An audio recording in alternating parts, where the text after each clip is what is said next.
A new book explores the long history of wigs from Cleopatra to Lady Gaga. Fashion historian Jessica Glasscock interviewed wig makers, stylists, and braiders about the evolution of hair pieces. The book is Wigging Out Fake Hair That Made Real History, and Jessica joins us now. Good morning, Jessica.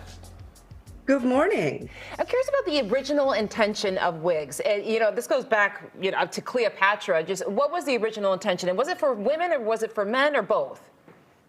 Both. In Egypt, where wigs are really born, you have both sexes wearing wigs, different types of wigs, not the same wig worn by both genders.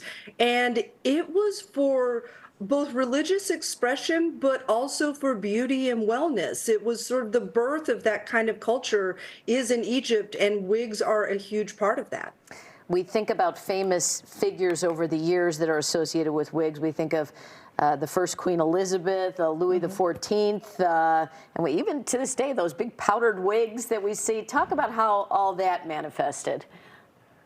Well, one thing you have to remember about wigs is that they're often very expensive and very expressive of high status. And that's why they sort of come out through royals first. Queen Elizabeth, one of the icons of wig wear with her tightly curled red wigs, and Louis XIV, kind of a latecomer. He didn't really start wigs until he started to go gray and lose his hair, but then he very much embraced them, had like a one person dedicated to his wigging at the royal court, and then it sort of goes out from there to the courtiers, then to the upper classes, then to the upper middle class. It becomes a real expression of having made it, especially for men in the 17th century, which is where you really get, these dramatic wigs. For women in the 18th century, it's not so much about wigs, but about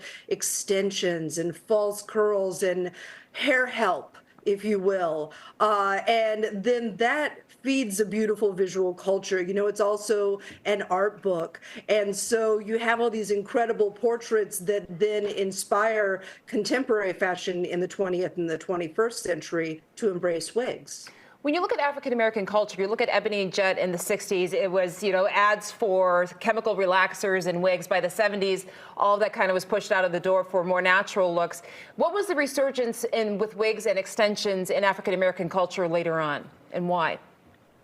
Well, it's fascinating. African-American culture embraces wigs very much in the 1960s, along with the beauty culture that's promoted in Vogue and Harper's Bazaar. It's sort of all of one, but there's a sustained interest in the Black beauty salon for wigs through the 70s, when in a lot of spaces there's a return to natural hair. And there's also tremendous innovation in using extensions in the process of creating all of these incredible innovative braids that come in the 1970s that are sort of part of natural hair, but have these extensions and other elements that make it more decorative and dramatic. You also have sort of small businesses, makers coming out of the Black community in the 1970s. I think specifically of the model Naomi Sims, who starts a wig company at that time, because there was still so much interest in the 70s, even though if you went to Vogue and Harper's Bazaar, they would say it was over.